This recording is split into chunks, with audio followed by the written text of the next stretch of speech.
ശങ്കർദാസിലേക്കും ചോദ്യമുനകൾ എത്തുന്നുവെന്നാണല്ലോ നമുക്ക് ലഭ്യമാകുന്ന വിവരം എന്നത് മുൻ ദേവസ്വം ബോർഡ് അംഗം. കാരണം കൂടുതൽ പേർ കുരുക്കിലേക്ക് നീങ്ങുമെന്ന കാര്യത്തിൽ തർക്കമില്ല. കാരണം ഇത് ഉണ്ണികൃഷ്ണൻ പോറ്റിയിലോ മുരാരി ബാബുവിലോ സുധീഷിലോ ഒന്നും ഒതുങ്ങുന്ന ഒന്നല്ല ഈ ശബരിമലയിലെ സ്വർണ്ണ കവർച്ച എന്നത്. അതിനാൽ ഈ വാസുവിനൊപ്പം ശങ്കർദാസും കുരുക്കിലേക്ക് പോകുകയാണോ വിനീഷ്?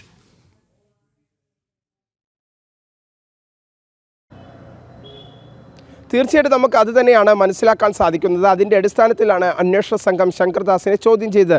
നേരത്തെ ഭരണസമിതി അംഗമായിരുന്നു ദേവസ്വം ബോർഡിലെ. ഈ ശങ്കർദാസിൽ നിന്ന് കൂടുതൽ വിവരങ്ങൾ അറിയുന്നതിൻ്റെ ഭാഗമായി തന്നെയാണ് അന്വേഷണ സംഘം ഇപ്പോൾ ശങ്കർദാസിനെ ചോദ്യം ചെയ്തിരിക്കുന്നത് എന്നതാണ് നമുക്ക് മനസ്സിലാക്കാൻ സാധിക്കുന്നത്. പക്ഷേ ശങ്കർദാസ് ഇപ്പോൾ ഈ അന്വേഷണ സംഘത്തിന് മുന്നിൽ വ്യക്തമാക്കിയിരിക്കുന്നത് തനിക്ക് ഏതൊരു സാമ്പത്തിക ലാഭവും ഇതിൽ നിന്ന് ഉണ്ടായിട്ടില്ല എന്ന് സംബന്ധിച്ചുള്ള ഒരു നിലപാടാണ് ശങ്കർദാസ് ഇപ്പോൾ അന്വേഷണ സംഘത്തിന് മുന്നിൽ വ്യക്തമാക്കിയിരിക്കുന്നത്. പക്ഷേ അന്വേഷണ സംഘം ഇത് പൂർണ്ണമായും വിശ്വസിച്ചിട്ടില്ല. കാരണം കൂടുതൽ തെളിവുകളുടെ അടിസ്ഥാനത്തിൽ വീണ്ടും ശങ്കർദാസിനെ ഒരു പക്ഷേ അന്വേഷണ സംഘം ചോദ്യമുനയിലേക്ക് കൊണ്ടെത്തിക്കും എന്ന് തന്നെയാണ് നമുക്ക് മനസ്സിലാക്കാൻ സാധിക്കുന്നത്. നിലവിലെ സാഹചര്യത്തിൽ അന്നത്തെ ദേവസ്വം ബോർഡ് ഭരണസമിതി അംഗങ്ങളും മുൻ ദേവസ്വം ബോർഡ് പ്രസിഡന്റ് വാസുവും അടക്കമുള്ളവർ ഈ പ്രതിപട്ടികയിലേക്ക് എത്തുമ്പോൾ അത് അന്നത്തെ ഭരണസമിതി ബോർഡ് അംഗങ്ങൾക്ക് മാത്രമല്ല, ഏറ്റവും പ്രധാനം അത് CPM-നെയും കൂടി ബാധിക്കുന്ന തരത്തിലേക്ക് പോകുന്നു. ഒപ്പം ഈ ഒരു വിഷയത്തിൽ ഇപ്പോഴും CPM നിലപാട് വ്യക്തമാക്കിയില്ല. ശബരിമല സ്വർണ്ണ കവർച്ചയിൽ CPM-ൻ്റെ നിലപാട് അത് പൂർണ്ണമായും തന്നെ CPM സംസ്ഥാന സെക്രട്ടറി ഇപ്പോഴും വ്യക്തമാക്കാത്ത സാഹചര്യമുണ്ട്.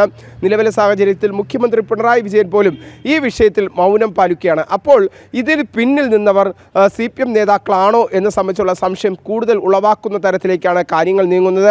അന്വേഷണ സംഘം കൂടുതൽ ജാഗ്രതയോടുകൂടി അന്വേഷണം പുരോഗമിപ്പിക്കുന്ന സമയത്ത് കൂടുതൽ CPM നേതാക്കളും ഒപ്പം തന്നെ അന്നത്തെ ഭരണസമിതി അംഗങ്ങളും ദേവസ്വം പ്രസിഡന്റ് അടക്കമുള്ളവർക്ക് കൂടുതൽ കുരുക്കുകൾ വിടാനുള്ള സാഹചര്യം തന്നെയാണ് ഇപ്പോൾ നിലനിൽക്കുന്നത്. ഗൗതം, അത് തന്നെയാണ് വിനീഷ്. അതായത് അന്വേഷണം ശരിയായ ദിശയിലാണ് മുന്നോട്ട് പോകുന്നതെങ്കിൽ കൃത്യമായി ബിനീഷ് സൂചിപ്പിച്ചതുപോലെ തന്നെ പല പ്രമുഖന്മാരും കുടുങ്ങും. ഒരുപക്ഷെ ഇപ്പോഴത്തെ ബോർഡ് തന്നെ പിരിച്ചുവിടേണ്ട സാഹചര്യം ഉണ്ടാകും. പക്ഷേ അതാണ് ഞാൻ നേരത്തെ സൂചിപ്പിച്ചത്, അന്വേഷണം ശരിയായ ദിശയിൽ പോകണം എന്നുള്ളതാണ്. അതിന് ഹൈക്കോടതി ഉൾപ്പെടെ കൃത്യമായ നിർദ്ദേശങ്ങൾ ഈ ഘട്ടത്തിൽ നൽകുന്നുണ്ട്. നമുക്ക് ഈ ദിശയിൽ മുന്നോട്ട് പോകുകയാണെങ്കിൽ ഒരുപക്ഷെ പല പ്രമുഖർക്കും കുരുക്ക് മുറുകുമെന്ന കാര്യത്തിൽ തർക്കമില്ല.